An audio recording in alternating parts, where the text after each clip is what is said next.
Hi, I'm Brenda. I'm here to teach you how to assemble and operate the Steadicam Video SK. The Video SK is not difficult to learn, but it's important for you to develop the right habits. So if you go through this video and the manual section by section, we believe that you'll have a successful learning experience and come out feeling very comfortable with the Video SK. Begin by watching the first section of the tape. Just watch. When you come to the end of the section, stop the tape. Turn to the first section in the manual and follow the instructions step by step. Let's start with a brief look at the basic parts of the Steadicam system.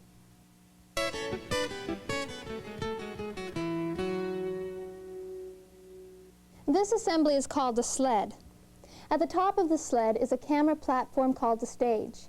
Below that is a center post, and at the bottom of the sled is a monitor and batteries. Near the top of the post is a gimbal. That allows the sled and camera to move freely. The gimbal is connected to an articulating arm and the arm to a vest. The vest spreads the weight of the rig over the operator's body. But it doesn't look like this when it comes out of the case. So now let's identify all the parts as you'll find them when you first unpack your Steadicam. This is the vest. One size fits all. And this is the arm. The sled comes in two parts. The upper sled consists of the stage, center post, and the gimbal. The lower sled includes the monitor with the bubble level, the lower center post, and the battery holder. There's a docking bracket, a power cable, video cable, and a T-handle Allen wrench. You'll also need several things that don't come in the box: a grip stand or light stand with a 5/8" top. Of course, your video camera or camcorder, which should weigh no more than 17 pounds. 2 charged NP1 type batteries or 1 charged compact battery for the Steadicam, and videotape for your camera. Finally, you'll need a large flathead screwdriver, a roll of tape, and a grease pencil. Before you start assembling your Video SK, adjust your grip stand to a height halfway between your shoulder and elbow. Now put the docking bracket on the grip stand and tighten the locking knob. The docking bracket has a yoke to hold the Video SK and an aircraft pin to lock it in place. To open the yoke, push the button on the handle of the aircraft pin and pull the pin out of the yoke. Next, set the monitor position. Loosen the monitor locking knob. Tilt the monitor up to about a 45-degree angle, then retighten the locking knob. To join the upper and lower sleds, set the lower sled upright on a table. Hold the bottom of the upper post near the top of the lower post and look at them side by side. You can see that there's a LEMO connector in the center and large and small locating pins on the upper post that will slide into their locating holes on the lower post. Line up the locating pins and insert the male LEMO on the upper post into the female LEMO on the lower post. Press down and wiggle a bit side to side to make sure the post is firmly seated. Then screw down the locking collar. If the connection is properly seated, it should screw down easily. If the gimbal is not at the top of the center post, insert the T-handle wrench into the Allen bolt on the gimbal. Loosen the bolt, slide the gimbal to the top, and retighten. Next, put the batteries in place. If you're using the Anton Bauer Compact, slip the battery into the quick release plate on the lower sled. The sled is now assembled and you're ready to mount the camera.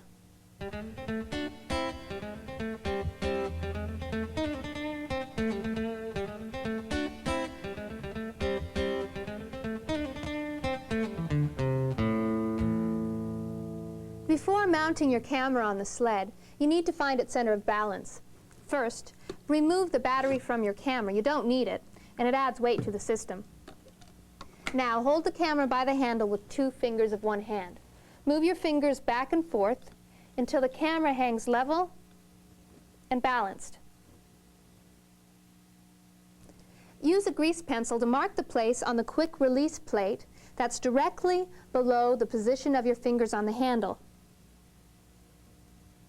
This is the center of balance of your camera. It's usually under the front edge of the shoulder rest. Finally, remove your camera from the quick release plate. Now let's take a look at the top of the sled. This platform is called the stage, and this piece is the dovetail. We're going to remove the dovetail from the stage. First, loosen the dovetail locking knob about 1/2 turn. Oh, by the way, unscrewing this knob all the way may cause a spring to fall out and vanish forever, so 1/2 turn only. The camera will mount on the dovetail and move forward and back on the stage for balancing.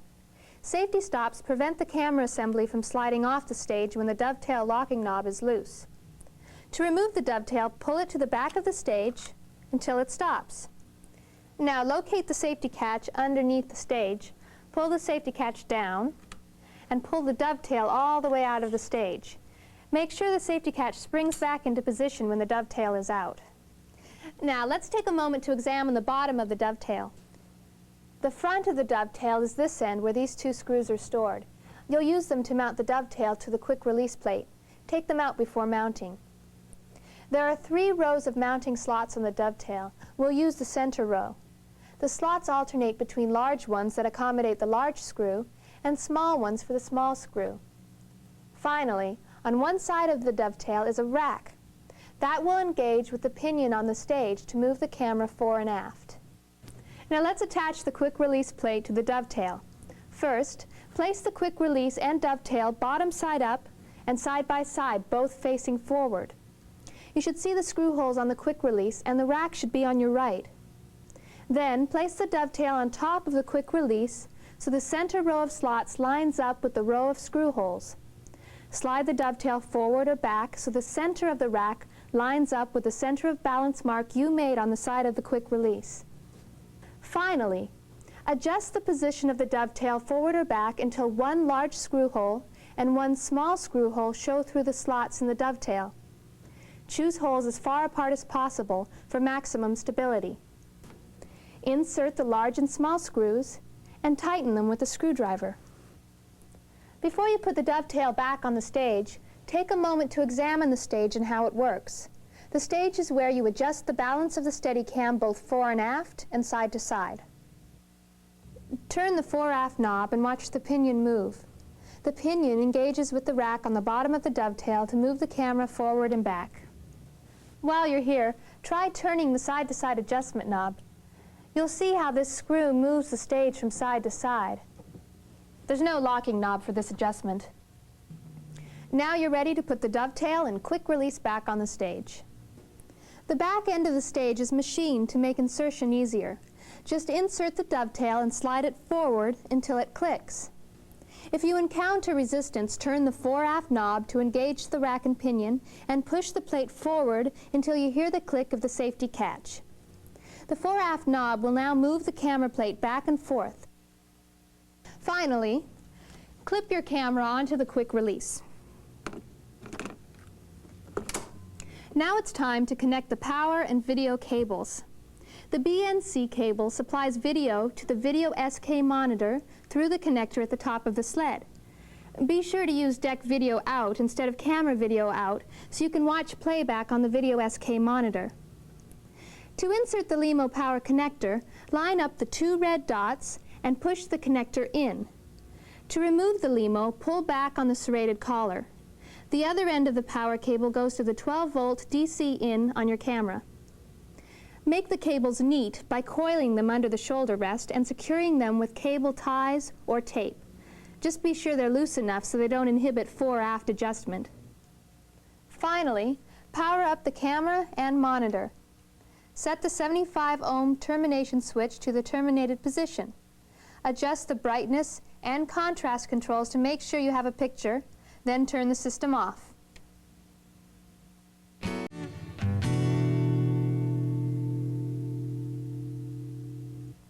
The next step is to balance the rig.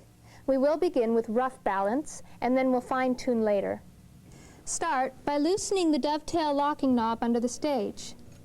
Turn the fore and aft knob to move the camera forward or back until the center of balance mark on the quick release plate is over the center post.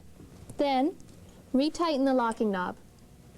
If you find it impossible to get the center of balance over the center post, you may need to reposition the quick release a little forward or back on the dovetail.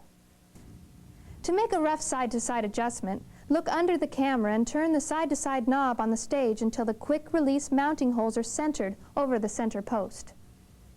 To continue balancing, the rig needs to move freely. So, pull the aircraft pin and remove the sled from the docking bracket. Turn the bracket around and slip this mounting hole on the bottom of the gimbal onto this little peg called the balancing stud. Next comes vertical balance adjustment. Let me take a moment to explain this. The stability of the Steadicam depends on it being slightly bottom heavy. If it's top heavy, the camera will tip over. But if it's too bottom heavy, the unit will be sluggish and hard to aim.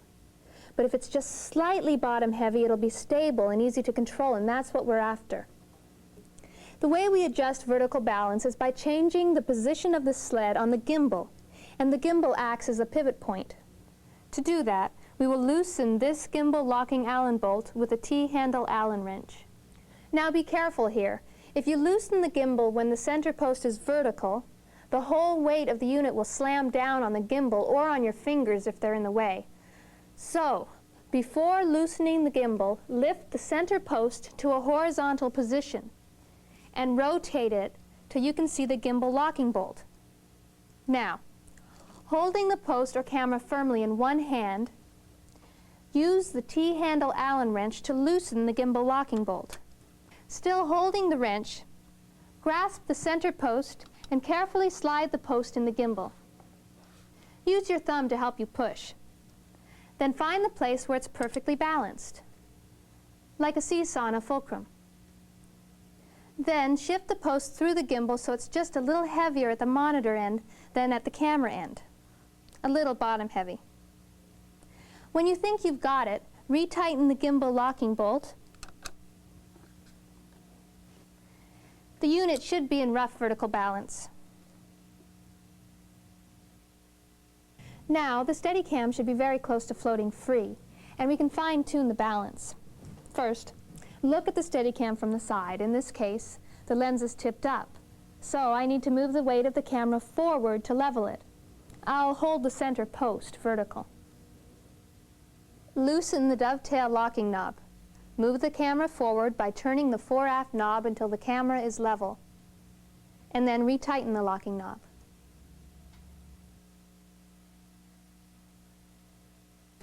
If the lens is tipped down at rest, do just the reverse, using the fore-aft knob to move the camera back to shift the weight to the rear until the camera is horizontal. Now, let's look at the bubble level on the monitor. You can see that the camera is tipped to the left. So we need to adjust the side-to-side knob on the stage to move the camera to the right. There. Now the center post is vertical. To fine-tune vertical balance, use a simple test. Check that the dovetail locking knob is tight. Then, stand behind the grip stand, grab the center post, and move it to horizontal. What we're going to do is let go of the center post and count how many seconds it takes to fall to vertical. First, look to be sure the monitor isn't going to hit the stand when you let go. And place your free hand near the stand to catch the post. All right, here goes. 1 Mississippi, 2 Mississippi. For beginning Steadicam operators, the proper balance will result in a 2-second drop time. When you have a little experience, you may prefer a 3-second drop time for a slightly less bottom-heavy rig and more delicate control. If your drop time is less than 2 seconds, move the lower sled a tiny bit closer to the gimbal. If the drop time is more than 2 seconds, move the camera closer to the gimbal. Remember, always move the post to horizontal before you loosen the Allen bolt. When you're done, try the drop test again. Keep making small adjustments till you get it right. When you're happy with the drop time, recheck fore-aft and side-to-side balance. Now that we've showed you how to balance a sled, it's time for you to do it. When you come back, we'll show you how to adjust the arm and the vest.